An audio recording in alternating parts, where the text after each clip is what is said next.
Welcome to another episode of Super Kirby Scrambles Together, an unhinged rant because I was working on a different project and then dropped it and started immediately working on this to get it out as fast as possible, because if I don't get it out soon, it's going to lose its value. This is a video about clone games, the name that has been given recently to games that are clearly trying to mimic a different game. There's nothing good about clone games, and there's nothing you can really do to defend them. There's nothing fair about working really hard on your own original concept and some nobody shows up out of nowhere and just does the exact same thing you do and gets equal, or in some rare cases, more fame than you did when you did it. It's just dumb.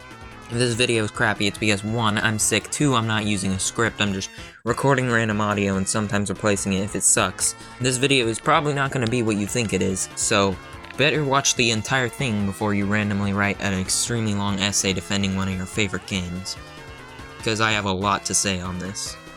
To get you on board, let's just go immediately to the most vile clone game that was ever created. This is a story you've probably heard multiple times before. While a lot of the details are hazy and uncertain, it pretty much goes like this. Everyone knows who Examination is, even if you don't realize it. They're this big company, probably one of the first ones you think of when you think of the slop made for YouTube kids featuring multiple popular characters. But they weren't always so big, and one time they were hiring for young, passionate animators. And there was one young, passionate animator, a specific one, that really wanted to join because they had been watching their content for a very long time and have been looking for somewhere to start their animation career. So they joined, or they signed up and joined or whatever, but something was off.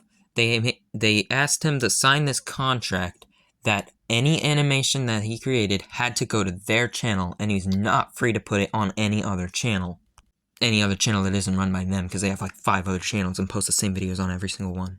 Of course, this is sketchy, so he did not agree to this contract, and instead made his own animations and put them on his own channel. And Examination was not happy with this. Keep in mind that Examination was not like some corporation at this point. It's just 2 losers in charge of everything. But they're still a money printing machine and have a lot of power. They decided to make it one of their lives' goals to continue to harass and bully this kid for not accepting their bogus contract. They started, well, I don't know what they started with, but they harassed him privately on Discord. They made an entire channel just to unfairly criticize his animations, and got to the point where he was nearly at the moment of taking his own life from the harassment and the depression that it gave. And one thing that they both were pretty passionate about was making their own mascot horror games, since they were so in love with them and made so much content on them. And the 15-year-old decided to make his own, called Venge.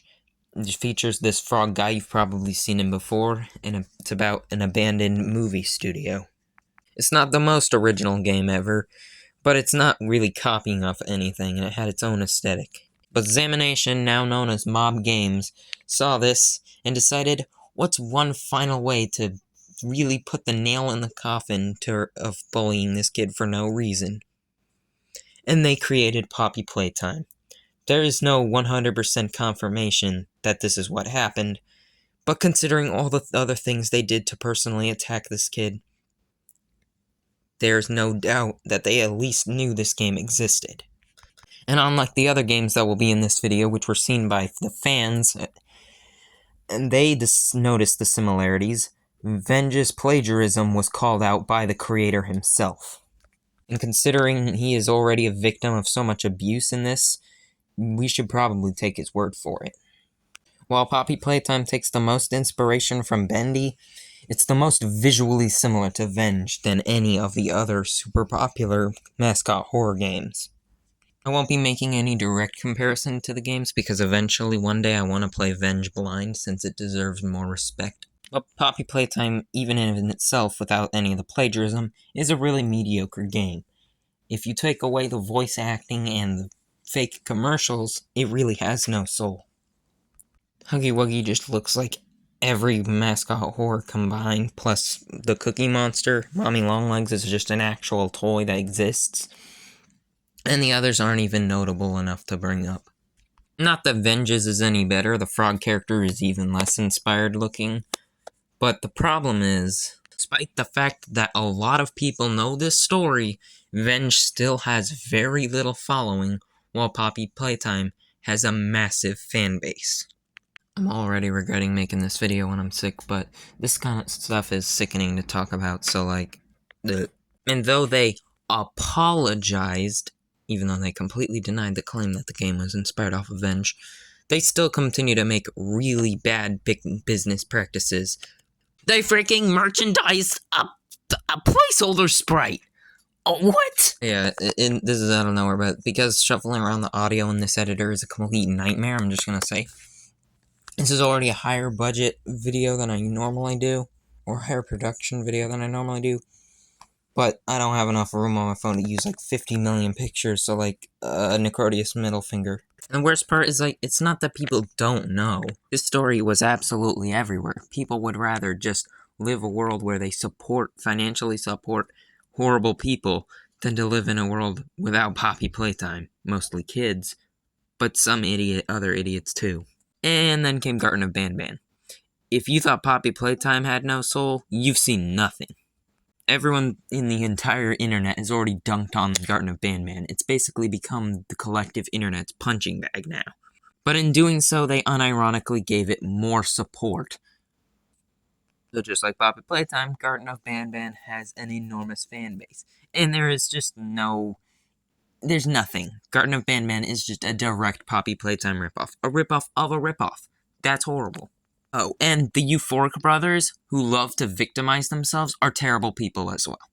First of all, they try to act like they're just two guys making their first game together, when one guy, Scott Cawthon, made a much better horror game for his first attempt, and they're liars. Just like Scott, they've made games in the past, and you know what their previous game right before Garden of Banban was? A game where you are an introvert moving into a school for the first time with no friends, and if they don't make friends within a certain time limit, they're gonna shoot up the school. I don't think I even need to explain how horrible that is, but it's just basically saying that all introverts are school shooters, and school shooters become the way they are because they get no friends. Just, what? So they ain't no victims, and yes, doxing and death threats or whatever, but let's be honest, anyone who has more than 1,000 fans has dealt with death threats and most likely doxing. So stop acting like you're special. You ignore the death threats, and most likely nothing bad will come from the doxing. Not actually sure if they got doxed, I just threw that in because it's general stuff, but the death threats are, who cares? No one actually is gonna kill you. They're weak, stupid. Just as weak as Garden of Banban is. The only thing I can forgive about these two games is that each chapter is only like $4. By the way, Venge was also a chapter-based game. So now that we got the two worst clone games of all time out of the way, I think you can begin to understand why clone games are terrible and can even be very malicious. So now let's get to some more controversial clone games. Enchanted Portals is a game that was announced a while ago, but recently has made a resurgence because a demo finally dropped. This game got absolutely dogpiled for being a blatant Cuphead clone, which it is, but for some reason, as time goes on, there will just be people who randomly show up and decide to have opposing opinions for the sake of having opposing opinions, and then, somehow, gaslit the entire Cuphead community into believing that this is not a clone game and is perfectly fine. Visual similarities are the least of our concerns. Every single basic mechanic from the opening of Cuphead is ripped straight out of the game and into Enchanted Portals. Even the flying sections, and there is a huge red flag to this in the demo. There is no intro or tutorial in any way, shape, or form. It drops you straight into a boss fight, with no explanation of the game's mechanics. Do you know why this probably is? Because this game assumes you've already played Cuphead and have a basic understanding of its mechanics.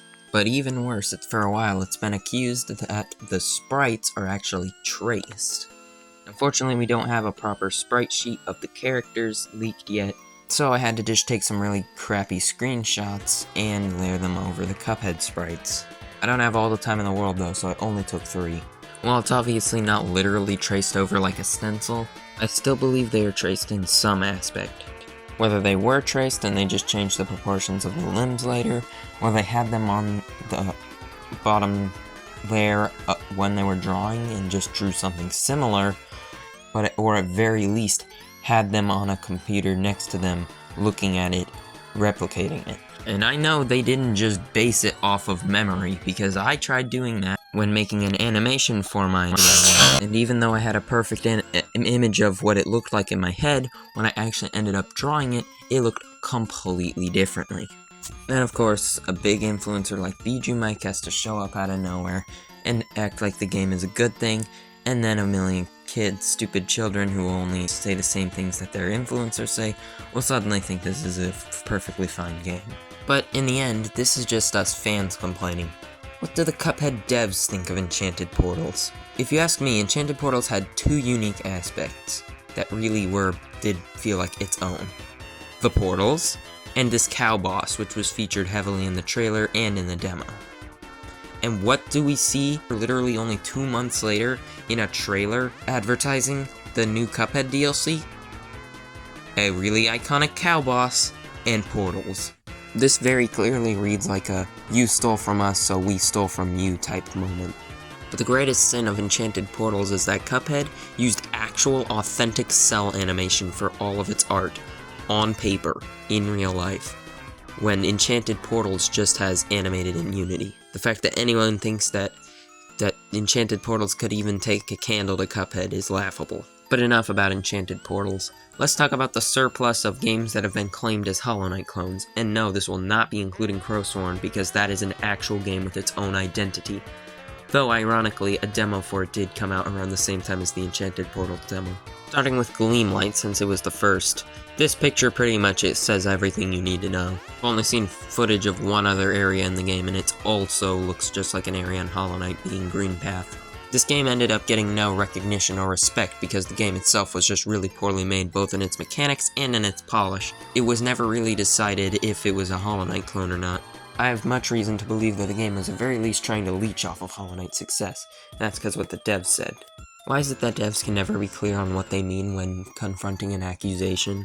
What this reads to me is that they've seen Hollow Knight before, but Hollow Knight was not an active inspiration when making the game, which is obviously just not true. And even if this is true, that doesn't clear them of anything. I have this story of one day when I was randomly doing my schoolwork. I had the bright idea to call Velveeta mac and cheese liquid gold, and thought it was my own idea. But some day later, I saw a commercial where it was advertised as liquid gold. It's not that Velveeta had secret cameras hidden in my house and stole my idea. It's that I had heard it without realizing that I heard it, and got the idea from the commercial. So even if they were absent-mindedly copying Hollow Knight, they're still copying Hollow Knight. Then there's the fact that the game is only an hour long and is really crappily made, yet the price is... I was gonna make fun of this game's price, but it's at a sale for $4 right now, and that's actually a reasonable price for this game. But it's normally $20!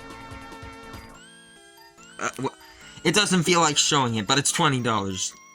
And Hollow Knight is a decently well-polished game with over 100 hours of content, and it's only $15, and usually goes on sale for $7.